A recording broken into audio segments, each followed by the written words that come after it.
Hello, my friends, and welcome back to the Be Life Elevation podcast. I'm so glad you're here with me, Mr. Scott, today. Last week, in Lesson 13, we explored balance and cycles. We learned how life has rhythms, light and dark, work and rest, joy and sadness. And that balance isn't about being perfect, but about flowing with these natural cycles. Many of you shared how simply noticing your own energy patterns brought more peace into your days. This week, we're taking that lesson deeper. We're turning inward. The theme of today's podcast is understanding you. We'll be applying the 5 stages of learning: experiencing, knowing, understanding, and choosing, to the inner self.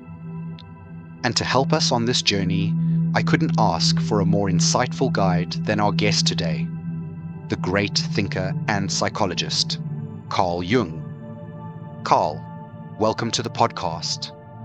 Thank you, Scotty. It's a pleasure to be here. To know oneself is truly the beginning of all wisdom, so I am honored to walk with you and your listeners on this journey. Wonderful. Today, we'll be moving through 6 areas of the self: our feelings, limits, likes, energy, balance, and beliefs. For each, we'll look at how we learn about them, experience them, know them, understand them, and finally, how we choose to live with them. Let's begin with the first, feelings and emotions. Carl, when we talk about learning emotions, we usually begin in childhood. We learn the words happy, sad, angry. We then experience them in our bodies. Butterflies in the stomach, tears in our eyes. Yes. And over time we begin to know our patterns. That sadness comes when we lose something, or joy when we connect with others. Understanding arrives when we see that emotions are not enemies but messengers. Interesting. And it's important here to note that we need to understand not only the feelings, but how and why they come about, so that in the choosing stage, which is very powerful, we can choose how to respond to emotions, rather than being controlled by them, learning to choose not to feel sad, by understanding how to be happy. Indeed, as I often said, there is no coming to consciousness without pain. But when we understand the pain, we can choose how to grow from it. Next, let's talk about limits and boundaries. Our personal yes and no. We first learn them when someone says, "that is mine," and we are frustrated. We experience the sting of rejection. Later, we know what we are comfortable with and what violates us. And understanding comes when we realize boundaries aren't about shutting people out, but about keeping relationships healthy, knowing and respecting what we feel comfortable with and what makes us feel uncomfortable. Understanding our limits is about knowing how far you can push yourself, mentally, physically, and emotionally, again. Understanding your comfort zones and respecting your pain points. Yes. And then we choose to honor those limits and to respect others' limits too. Boundaries protect the soul's growth, and limits help us to explore resilience, endurance, and achievement. Moving on. Our likes and dislikes. These tell us what brings us alive.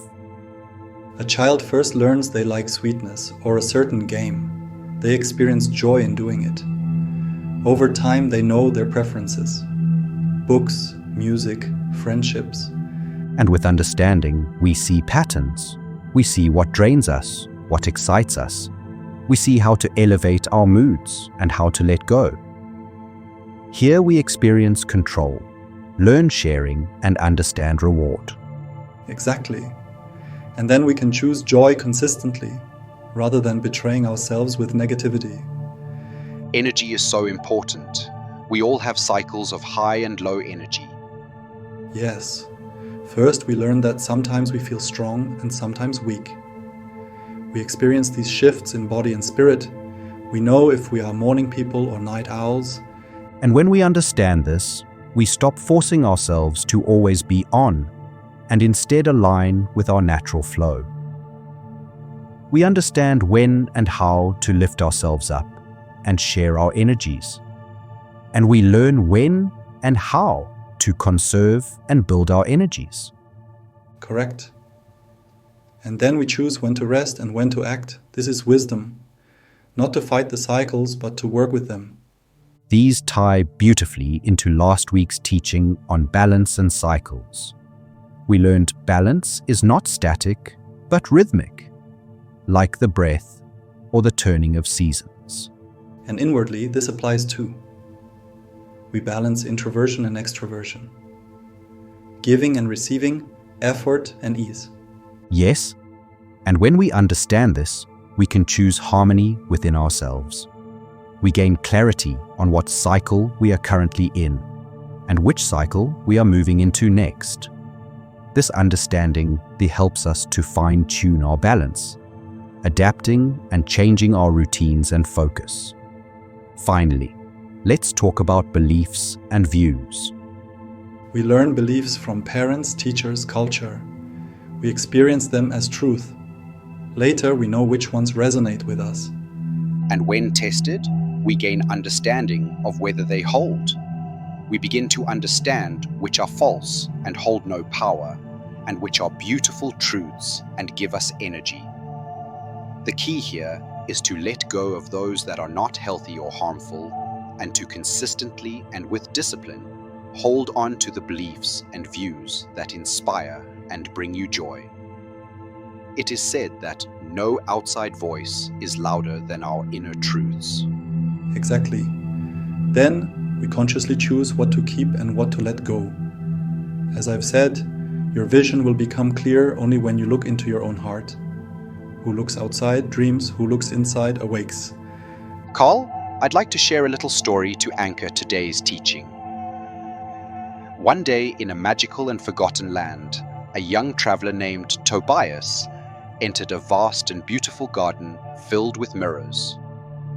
Everywhere Tobias looked, he saw different kinds of mirrors. Some big, some small, some wide and some narrow, some new and some old.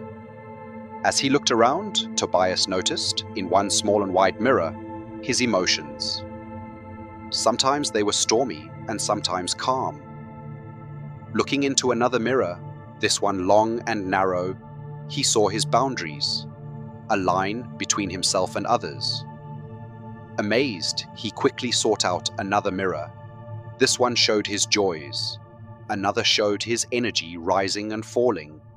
Another mirror on top of a rock showed his balance in colors of light and shadow.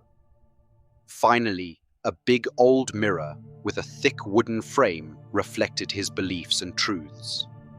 At first, Tobias was afraid of these reflections. But as he walked through this strange and magical garden, he learned about each mirror, experienced them fully, knew their patterns, understood their purpose, and finally, he could choose how to live with them. By the end, he no longer feared the reflections. He embraced them as parts of a whole self. That is beautiful. Each mirror is an aspect of the self, and true individuation, becoming whole, is embracing them all. Let's recap. To understand yourself, you need to move through the 5 stages: learn, experience, know, understand, and choose. And we've applied this to 6 areas of the self: feelings, limits, likes, energy, balance, and beliefs. Yes, and the action is simple but powerful. Choose one area this week, perhaps your emotions or your energy. Walk through all 5 stages with it. See what you discover. Carl, thank you so much for joining us today. Your wisdom has helped us see more clearly. Thank you, Scotty. Remember, the greatest journey is always inward. Beautifully said. And to all our listeners, thank you for being here on the Be Life Elevation podcast with me, Mr. Scott. Next week, we'll build on this foundation as we explore loving and accepting yourself. with the guidance of another great teacher, Karen Horney. Until then, be gentle with yourself and keep walking the path of understanding and be the life you want to live. Please like, share, and subscribe for more. Your comments and stories are always welcome and provide such beautiful examples of these teachings.